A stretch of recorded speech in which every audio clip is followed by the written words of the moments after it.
Hello and welcome back to Our Story, 250 Years of the United States of America. Today, we step into 1778, a year of endurance, transformation, and rising hope in the American Revolution. For those new to the show, this daily podcast goes year by year explaining notable events from our history in anticipation of the 250th anniversary of our country in 2026. Now let's get into the episode.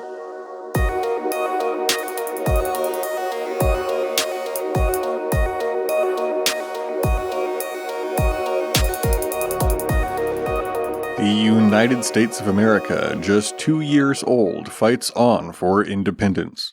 The Continental Army shivers in Pennsylvania's frozen hills at Valley Forge, while British troops revel in the occupied Philadelphia, quartering in seized homes and buildings. Across the ocean, a mighty ally joins the cause, and from the fields of New Jersey to the swamps of Georgia, patriots prove their resolve in fields of battle.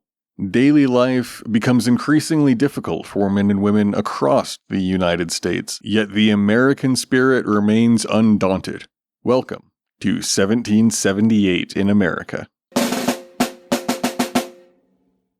It's New Year's Day in the United States of America, and the Continental Army is digging in at Valley Forge, 20 miles northwest of Philadelphia. The snow has been falling thick, blanketing the rolling hills where some 12,000 men are bracing for an even more brutal continuation of this winter. Nearly 3,000 have left after their commissions ended or they have become too sick to stay in the fight. Log huts, slapped together in December, rise in uneven rows, and smoke drifts from crude chimneys as men huddle over fires, mixing fire cakes, a gritty mash of flour and water, cooked on hot stones or directly on the ash. On the 2nd, Richard Henry Lee writes to George Washington regarding falsified letters attributed to him and meant to cast his allegiance into doubt, saying, "The arts of the enemies of America are endless, but all wicked as they are various. Among other tricks, they have forged a pamphlet of letters entitled Letters from General Washington to several of his friends in 1776. The design of the forger is evident, and no doubt it gained him a good beef steak from his masters. I would send you this pamphlet if it were not too bulky for the post." In Philadelphia, British General William Howe's 15,000 troops enjoy a stark contrast to the Americans' desperation. Redcoats rest in commandeered homes, sipping tea by their roaring fires, their boots likely polished despite the mud outside. Yet, Howe's control is always tested. Patriot militiamen, bundled in homemade coats, ambush supply wagons on snowy roads as they head towards the city, forcing redcoats to venture out under threat of fire from unknown locations and ambushes from the snowy woods. Elsewhere, Captain James Cook becomes the first European to view the Hawaiian Islands in the Pacific Ocean on January 18th. Later this year, he'll also explore and map the northwestern coast of North America from Cape Foulweather to the Bering Strait. For now, these are untouched lands, but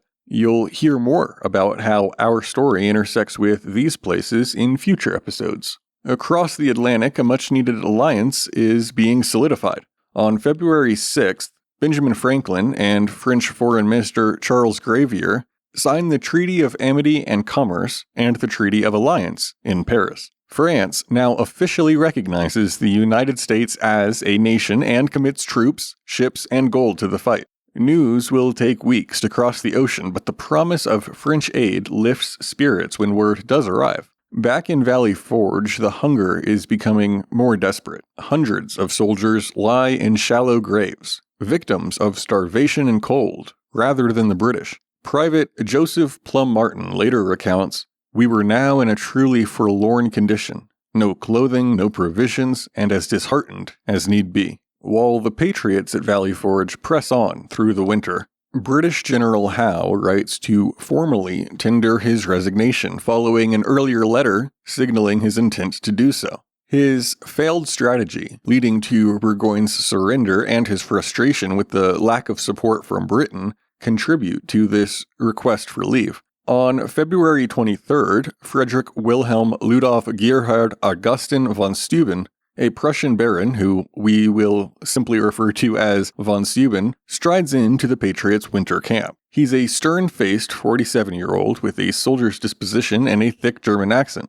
He offers Washington his expertise free of charge and surveys the ranks with a mix of pity and determination. Von Steuben, who does not speak much English, drafts a drill manual and dictates much of the material to his French-speaking aide-de-camp, which Alexander Hamilton and Nathaniel Greene then translate into English. The Prussian drill techniques he shares are far more advanced than those of other European armies, let alone of the ragtag groups of patriots, and an approximation of a modern boot camp's tactics are practiced among the shoeless soldiers at Valley Forge with remarkable efficacy. Von Steuben starts drilling them daily, giving orders through an interpreter. He teaches tight formations, quick musket drills, and bayonet thrusts, all skills that are largely foreign to this army of farmers and shopkeepers. American soldiers are notorious for their slovenly camp conditions, and von Steuben insists on reorganization to establish basic hygiene. He demands that kitchens and latrines be put on opposite sides of the camp, with latrines facing a downhill slope. While March hints at spring, Valley Forge stays mired in winter. Mud begins to replace the snow, turning paths into quagmires that bog wagon wheels and slow marches. Von Steuben's drills press on, and men can now fire and reload their muskets faster than they ever thought possible. William Howe's successor, General Henry Clinton, arrives to take command of the British Army in May, plotting a shift from mere occupation to decisive offensive strikes. Loyalists honor Howe with dinners and celebrate his successes, but outside the city, Patriot scouts note that Hessian deserters are slipping away by the dozens. We now head out west to the Illinois country, a wild stretch of land west of the Ohio River. For now, it remains a British frontier dotted with French villages like Kaskaskia and Vincennes, though the land is seen as part of Virginia through the old charters. Picturing the various states, territories, and frontier borders can be tricky, as borders are drawn on maps with questionable accuracy and often follow rivers, mountain ridges, or parallels. We have a map on our X today showing the generally agreed upon borders for the states and their territories for your reference. And if you're not listening to this as it comes out, simply search 1778 in America on our page, and you'll get all the documents that we post to go along with this episode. Now, the Illinois country is under the control of British Lieutenant Governor Henry Hamilton, though he resides some 300 miles north in Detroit.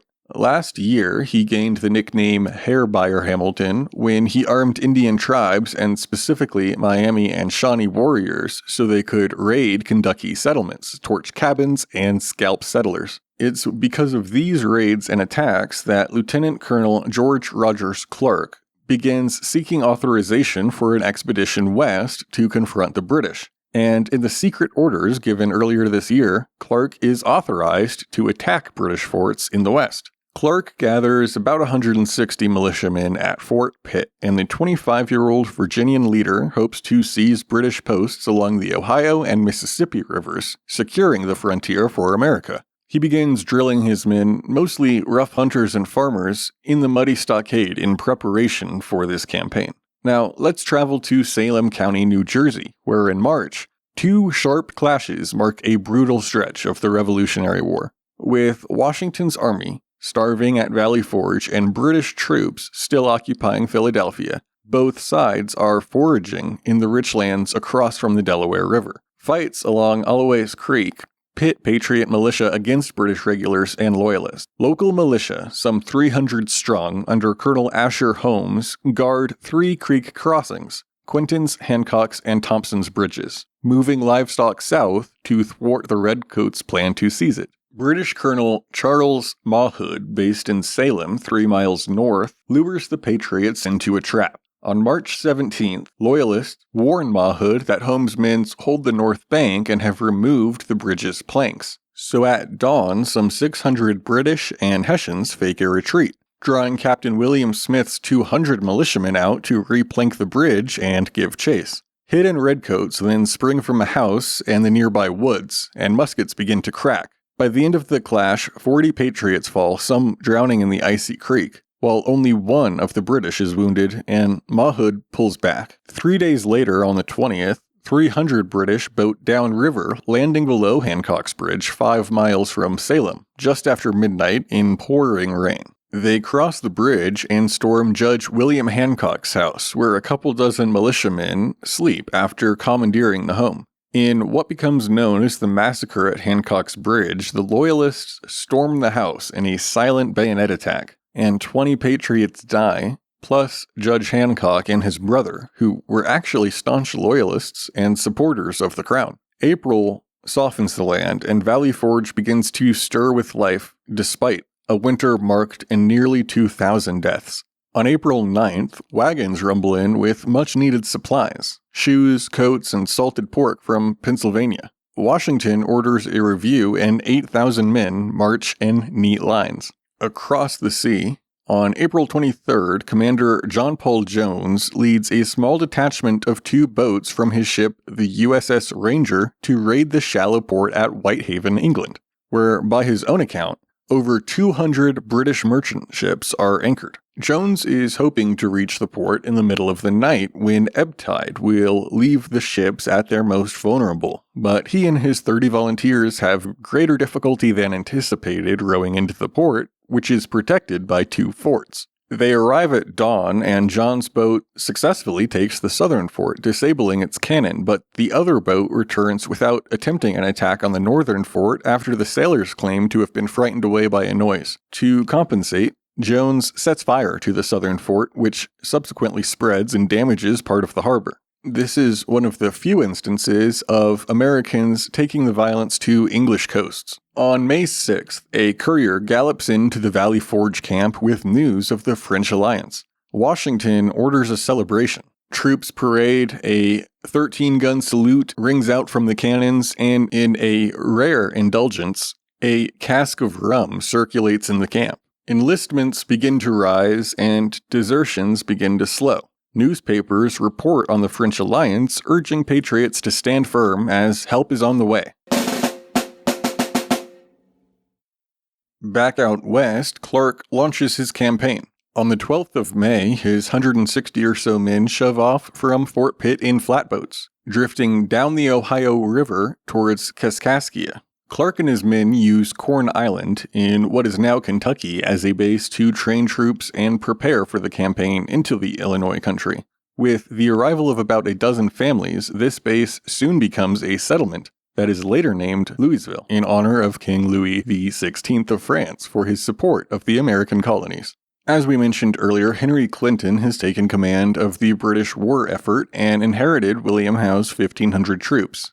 Along with it, he has inherited a city restless under occupation in Philadelphia. London demands victory, but Patriot privateers, as authorized by Congress in '76, are sinking merchant ships off the coast of New Jersey, starving his supply lines. This causes Clinton to plan an exit from Philadelphia, consolidating his forces in New York to face the incoming French Navy. Meanwhile, the Carlisle Peace Commission lands in Philadelphia from London on June 6th. Lord Carlisle offers tax relief and parliamentary seats, an offer meant to satisfy the demands made in the slogan used during the start of the conflict, "No taxation without representation," but stipulates that this is only to be offered if America kneels to the crown. Congress, in York, scoffs at the Peace Commission's terms.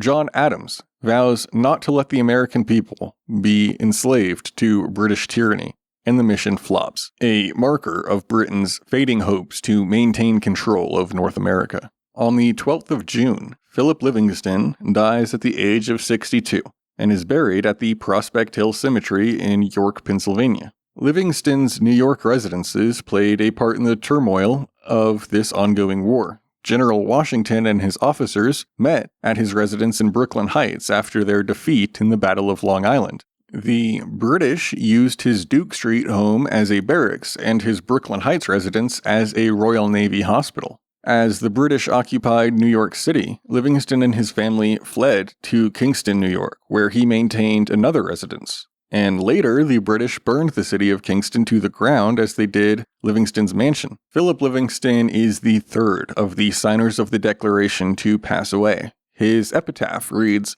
"Eminently distinguished for his talents and rectitude, he deservedly enjoyed the confidence of his country and the love and veneration of his friends and children." On June 18th, Clinton completes the evacuation of Philadelphia. 10,000 British troops and 1,500 loyalists clog New Jersey roads with wagons piled high.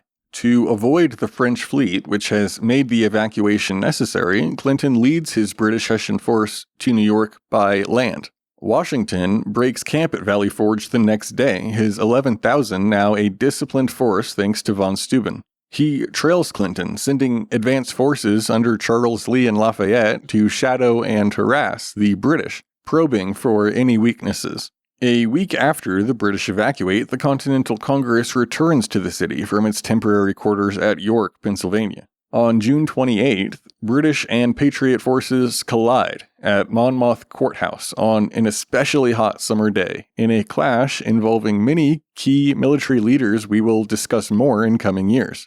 Clinton's 10,000 men face off with Washington's 5,400, though more do come to aid the Patriots in their fight. General Charles Lee, who was one of many returned from British captivity in April during a prisoner swap, leads the advance but panics and orders a retreat.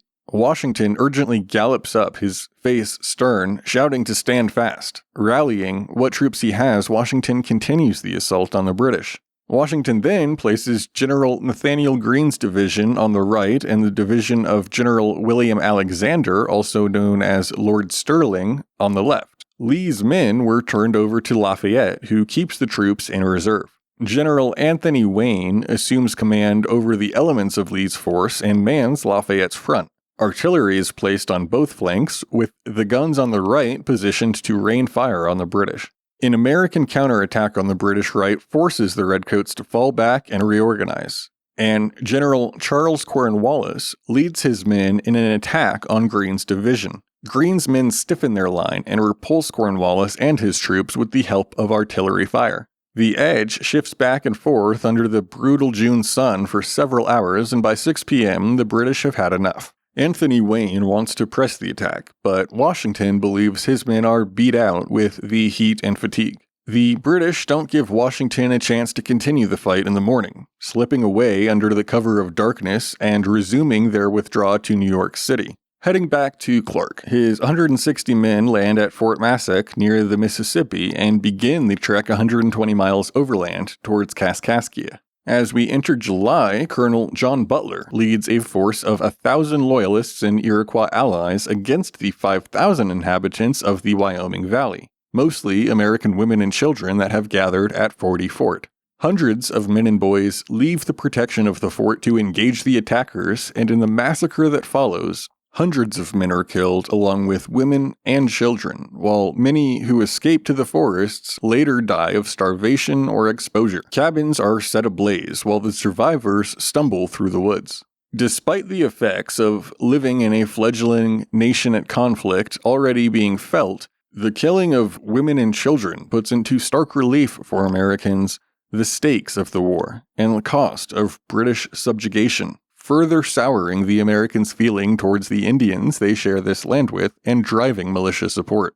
On July 4th, Clark and his men capture Kaskaskia in a midnight raid, surprising 200 British and French locals. A single warning shot is all that is fired as the garrison surrenders to Clark's bluffing and his bravado rather than his brute force. He raises the American flag over the garrison and declares the country is now America's. French settlers, frustrated by British rule, support the small militia of American liberators and offer food to his men as Clark now shifts his focus to Vincennes. It's fitting that such a success falls on July 4th. We're now 2 years out from the signing of the Declaration of Independence, and despite the grim backdrop of a bloody war, Washington and his men also find time to celebrate.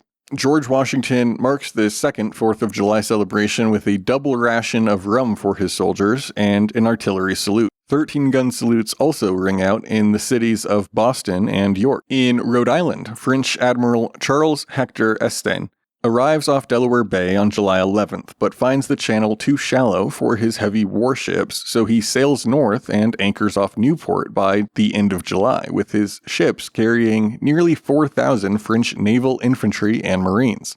This being the French alliance's first visible muscle to arrive on American shores. Washington orders General John Sullivan to assemble a combined force, and General Nathaniel Greene helps coordinate the effort.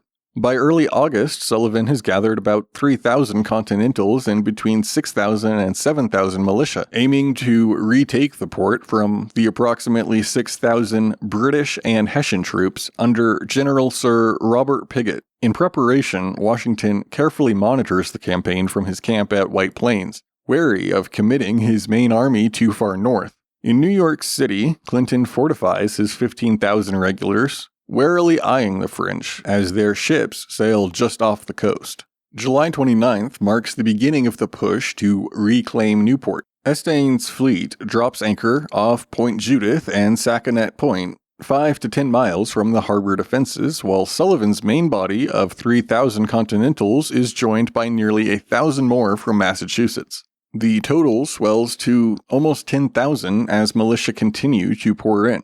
Washington's plan is that Sullivan will strike from the landward side while Estaing lands his troops and shells the town to prevent any British escape by sea. On August 5th, Lafayette rides to the deck of Estaing's flagship in preparation for the combined assault and to smooth relations between the French admiral and the American commanders, who are already disagreeing over command precedence and logistics. Back in New Jersey, Washington is resting his army at White Plains, reorganizing after the Monmouth campaign. He writes to Lafayette on August 10th to offer guidance and encouragement. That same day, British Admiral Richard Howe arrives with 13 ships, challenging the French fleet and threatening to trap Estaing in Narragansett Bay. On August 11th, a fierce storm erupts without warning and slams both fleets for nearly 2 days before they've had a chance to engage, scattering their ships over hundreds of miles.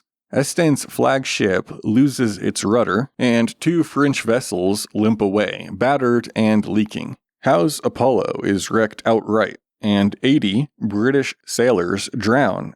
Dozens of French Marines also perish in the chaos caused by the storm. The rough seas also damage many transports and hinder American supply lines to the mainland, sowing confusion. When the storm finally breaks, Estaing regroups off Newport briefly, but decides his crippled fleet cannot remain in hostile waters. He sails for Boston to refit, despite pleas from Sullivan and Lafayette to stay and complete the siege. August 15th presses the fight as Sullivan ferries 10,000 men across to Aquidneck Island, entrenching within 600 yards of the British works on Quaker Hill. Lafayette, frustrated by the sudden loss of naval support, pleads with Estaing to land the French Marines and seal the trap, but the admiral insists his fleet must reach Boston before another British squadron arrives. It all begins to unravel on August 28th as Sullivan shells Pigott's 3,000 defenders, hoping to weaken their resolve. Without the French blockade, morale in the American camp plummets, however. Thousands of militia desert overnight, convinced defeat is inevitable. On August 29th, Pigott seizes the moment and counterattacks at Quaker Hill and Butts Hill with 1,500 British and Hessian troops, and around 5,000 Americans stand their ground in fierce combat that rages all morning across stone walls and brush-covered ridges. 100 patriots fall, taking nearly 200 casualties with them before Sullivan reluctantly orders a withdrawal. "We came near success," he writes Washington bitter, but undeterred by the setback. Lafayette rallies the American rear guard personally, riding along the line to steady wavering regiments, and guides the retreat across Talon's Ferry and the Saconet River under the cover of darkness. For now, Newport, Rhode Island remains firmly in British hands. On August 31st, British Captain James Wallace raids New Bedford, Massachusetts, torching 20 homes and a shipyard in revenge for privateer attacks. Fishermen arm their whaling boats with guns, vowing to make the British pay for the attack on civilians. In the rural areas, harvest ramps up and food such as corn and barley are stacked high, but foraging parties from both sides continue to plunder civilian storehouses often and freely. As September cools the land, America's fight for liberty continues with determination. In Paris, Benjamin Franklin further presses his diplomatic wins, securing 10 million French livres in loans to bolster the Patriot War Fund. The funds promise leverage in future deal-making, as we're about to see, as well as the purchase of French and Spanish muskets and powder for an army stretched thin and too embroiled in war to produce its own arms in any meaningfully steady supply. Farmers in Pennsylvania and Virginia toil to feed the troops, but their harvests can't match the need for bullets, bayonets, and muskets. This French lifeline, though a source of contention in the near future, is a necessary boon to the ongoing war effort. In the Carolinas, Loyalists strike hard. On September 10th, near Charlotte, they torch 3 Patriot barns, scattering families into the pines. Meanwhile, back at Fort Pitt, brothers Andrew and Thomas Lewis serve as official diplomats for the United States to secure permission from the Lenape Indians to cross through their lands. Congress has appropriated funds for goods and gifts to present to the Lenape leaders to show the United States goodwill. The Lewis brothers meet with 3 representatives from the tribe, White Eyes, John Kilbuck Jr., and Captain Pipe. The American diplomats greet these native leaders as brothers and refer to them as chief and wise men of the Delaware Nation. They explain the conflict simply and explain why they have asked for the meeting, saying the chain of friendship between the Americans and the British has contracted some rust of a very dangerous nature. They then go on to explain the recent alliance with France and offer to extend the bright and extensive chain of friendship and assistance to the Lenape Nation. On September 17th, promising perpetual peace and friendship, the Treaty of Fort Pitt is signed and marks the first official treaty between the United States and an Indian tribe. In the treaty, the Lenape agree to permit the Continental Army to cross their lands and offer guides to British locations. In return, the Americans promise to build a fort in Lenape territory for protection and promise to trade goods. In addition, the treaty provides a pathway or creates the possibility for the creation of a 14th state governed by Native Americans with a political representative in the U.S. Congress, an option White Eyes in particular is interested in pursuing. Out west, George Rogers Clark continues his bold campaign. On September 25th, his men, aided by local French settlers, capture Vincennes, a British outpost on the Wabash River in the Illinois country. The victory comes not with gunfire, but with stealth. Clark's small force slips in, surprising the garrison, his grip now tightening on the vast swath of land from the Ohio to the Mississippi. He later recalls that this decisive victory places the western country in American possession. Clark's triumphs out west choke British plans to arm tribes like the Shawnee in order to wield them as a weapon against Patriot settlers, easing pressure on homesteads across the West. Yet the Indian nations remain fierce and determined, their warriors watching from the forests and undeterred by this setback. In New Jersey, Washington's 12,000 train near Morristown. Their drills now refined with the implementation of Baron von Steuben's manual, known as the Blue Book, drafted earlier this year, and later to be officially adopted as required reading for military recruits. Soldiers march in tight ranks, a far cry from the ragged lines and squalid living conditions that they're accustomed to. As shortages now try all Americans, women tend to boil lye for soap, as their imported soap has now become an unthinkable luxury. Children gather acorns to be ground into meal and a makeshift flour. On September 30th, Congress learns Spain is considering war with Britain, which would put them in company with France, who did so in February this year. While there isn't a formal declaration, the rumors are viewed with optimism, as the enemy of an enemy is a friend, and any ally in this fight is a welcome one, regardless of their motives for seeing Britain's stranglehold on the colonies falter. British Colonel Archibald Campbell gathers 3,000 troops under General Henry Clinton's orders, and his sights are set on Savannah. Clinton, who is still bunkered in Manhattan with 15,000 troops, sees the Low Country as a weak link. Georgia's loyalists could rally and crush the Patriot trade that has been increasingly using southern ports to avoid the capture of goods and conflict with British forces. Campbell writes to London on October 10th, "The southern provinces may yet save us." His ships, loaded with powder and salt pork, prepare for their voyage. News of these plans makes its way south, and Patriot General Robert Howe scrambles to defend Savannah. He and some 700 militiamen dig shallow trenches. In Maryland, enslaved runaways trickle to British lines, lured by British promises of freedom. However, most find that the British, now on the ropes against the United States, force them into labor in camps and grant them few, if any, increased freedoms. Once forced to plow fields for farmers, they are now forced to dig trenches for their new masters. Elsewhere, White Eyes is acting as a guide for General Lachlan McIntosh in a campaign against Fort Sandusky. On November 1st, White Eyes is killed, though the exact cause remains somewhat disputed. And it's here that we take a slight tangent to discuss an interesting mystery from the year. The official cause is initially reported as the contraction of smallpox, though even at the time, that story is questioned, and there are no reports anyone else in the detachment has contracted it. A common theory posits that he was killed during an engagement with British forces in a case of friendly fire, and that to cover up the death of an ally, the soldiers reported that he had smallpox. Yet another claim is made by the National Museum of American Diplomacy, and they say that, quote, "evidence indicates members of the militia murdered him." Now, I've searched a lot for it, and mostly everyone claims there is evidence, and from what I can tell, the strongest evidence comes from a statement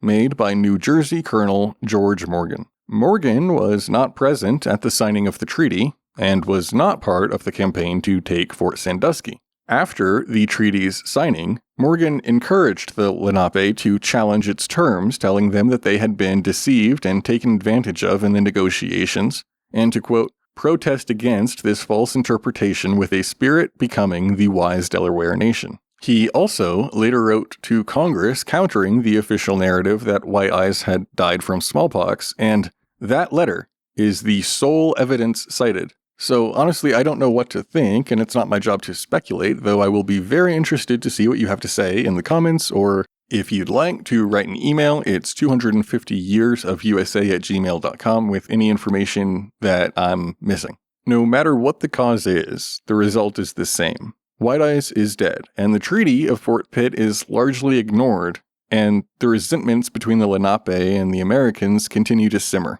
On November 11th, tragedy strikes Cherry Valley, New York, and places an even greater strain on relations between the United States and Indians. Patriot Colonel Ichabod Alden, a commander with 3 years in the field, guards the frontier village with 250 men. Alden dismisses scouts' warnings of an attack, thinking that no one would dare take offensive action in the ongoing snowstorm. He's wrong. A combined force of 600, both Loyalist Rangers and Iroquois Indians, strikes. Musket balls and tomahawks fly through the flurries of snow, and eventually, Alden falls, either shot or maimed, as 40 others die around him, including women and children. 80 more are dragged off as prisoners. Reports of the massacre send shockwaves across the frontier, the result of more failed diplomacy with the people with which they share this land. 3 years earlier to the day, on November 11th of 75, Congress tasked missionary Samuel Kirkland to go into native villages to confirm their affections to the United States, hoping for Iroquois support,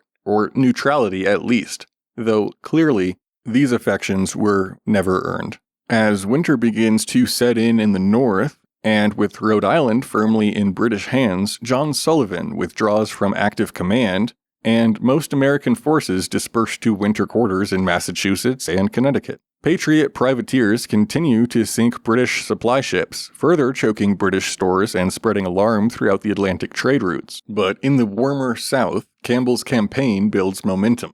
On November 27th, his 3,100 troops sail from New York bound for Georgia, and in Savannah, General Robert Howe's 700 dig deeper into their earthworks while their morale begins to fray. Many are aware of their slim odds against so many better equipped and better trained soldiers that are en route to their location. The patriots fighting in this revolution are bound by slow communication, problematic travel, and scant numbers of men who oftentimes go untrained, but in late December, Savannah braces for the winter attack. On the 23rd, Campbell lands 2,500 troops, 2 miles below Savannah, outflanking house defenses via a hidden swamp path guided by an enslaved man, Quamino Dolly. There is a fast and violent engagement, and ultimately the militia crumbles. 83 die, 453 are captured, and Howe flees into the marshes with about 450 survivors. Campbell captures the town by noon on December 29th, planting the Union Jack. Loyalists cheer and crowd Savannah streets in celebration, but for the remaining Patriot militiamen, this isn't defeat, but is rather an unfortunate complication to their mission.